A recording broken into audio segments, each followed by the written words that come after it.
ওমর কয়, কিরে এই লোকটারে যে আমি কবি বলছি এটা সে জানে কিভাবে? ওমর তো বলতেছে মনে মনে, বুঝেন নাই? কিন্তু আল্লাহ নবী বলতেছে ওমা হুয়া বিকাউলি শাইর, আমি কবি না।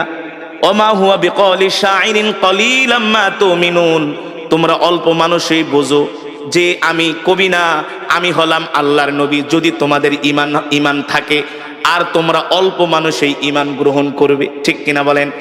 হযরত ওমর বলে, কিভাবে বললো, কিভাবে সে বুঝলো আমি যে তার নামে বলতেছি সে কবি? এবার হযরত ওমর বলে, সে যেহেতু আমার মনের কথা জানা গেছে, তাহলে মনে হয় এই লোকটা হলো একটা গণক, গণকরাই তো মানুষের মনের কথা। আল্লাহ নবী বলেন, ওমা হুয়া বিকাউলি শাইর কলিলাম মা তুমিনুন ওয়ালা বিকাউলি কাহিন কলিলাম মা তাযাক্কারুন। আল্লাহু আকবার। তুমি আমাকে গণক ভাবতেছো, আমি গণক না, আমি গণক না। তুমি যেটা ভাবতেছো তোমার ভাবা সত্য নয়, আমি হলাম আল্লাহর নবী, ঠিক কিনা বলেন? তানজিলুম মির রাব্বিল আলামিন। আমি গণক না, আমি গণক না, আমি যেটা পড়তেছি সেটা হলো আমার রবের পক্ষ থেকে কোরআন। আল্লাহু আকবার। হযরত ওমর বলে, লোকটাকে আমি গণক বললাম, সে বলে আমি গণক না, আমি যে তাকে গণক বললাম সেটা কিভাবে জানলো? আল্লাহু আকবার। আবার বলতেছে আমি যেটা তেলাওয়াত করতেছি এটা হলো আমার রবের পক্ষ থেকে আমাকে দেওয়া কোরআন। হযরত ওমর অবাক হয়ে গেল যে আমার মনের কথা এই লোক কিভাবে জানে। এখন রহস্য লাগছে কি লাগছে না? হযরত ওমর বলে, এই রহস্যর উদ্ঘাটন আমাকে করতেই হবে। আর যদি রহস্যর উদ্ঘাটন করতে হয় তাহলে তো আল্লাহর নবীর সাথে কথা বলতে হবে। কথা না বলে তো আর রহস্যর উদ্ঘাটন করা যাবে না। হযরত ওমর দাঁড়ায় আছে।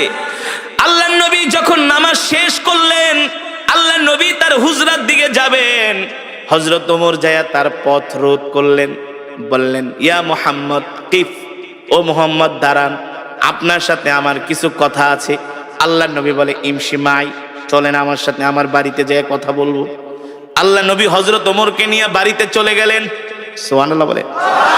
আল্লাহর নবী হযরত ওমরকে নিয়ে বাড়িতে চলে গেলেন। আল্লাহর নবীর সাথে হযরত ওমর যখন বাড়িতে গেলেন, হযরত ওমর বারবার আল্লাহর নবীর চেহারার দিকে তাকায়। সুবহানাল্লাহ। আর সে নিজে নিজে মাপতেছি, ভাবতেছি, চিন্তা করতেছি, আল্লাহর নবীকে বোঝার চেষ্টা করতেছে। মক্কার সব কাফেরেরা যার বিরুদ্ধে, আমি আজকে তার সামনে। মক্কার কাফেরেরা যার বিরুদ্ধে এত মিথ্যা প্রোপাগান্ডা ছড়িয়েছে, আমি তার সামনে।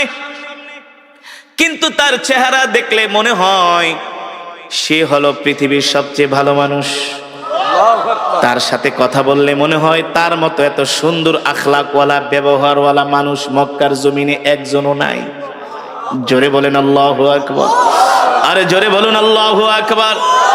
হযরত ওমর বলে, সেই দিনই আমি আল্লাহর নবীর জবানে কোরআন শুনে আমি ইসলামের প্রতি আমি দুর্বল হতে লাগলাম। দুর্বল হতে? এই যুবক, ওমর তো তোমার চাইতে জ্ঞানী কম ছিল না। এ যুবক, ওমর তো তোমার চাইতে কম বুঝতো না। এ যুবক ও মুসলমান, হযরত ওমরকে বলা হয় মেজাজে ওহী। আল্লাহ তাআলা যার কথা অনুযায়ী কোরআনের মধ্যে 21 জায়গায় আয়াত নাজিল করেছে। আল্লাহু আকবার। সেই ওমর আয়েশা এবার আল্লাহর নবীর কাছে আত্মসমর্পণ করতেছে। কি করতেছে? সেই ওমর আয়েশা বলে, গো আল্লাহর নবী, মক্কার কাফেরদের কথা শুনে অনেক ভুল করছি, আপনার সাথে অনেক শত্রুতা আমি করছি, দুশ্মনী করছি। আর না, আর না, আর না। মক্কার কাফেরেরা তো আমাকে আপনার কল্লা কাটার জন্য বলছে।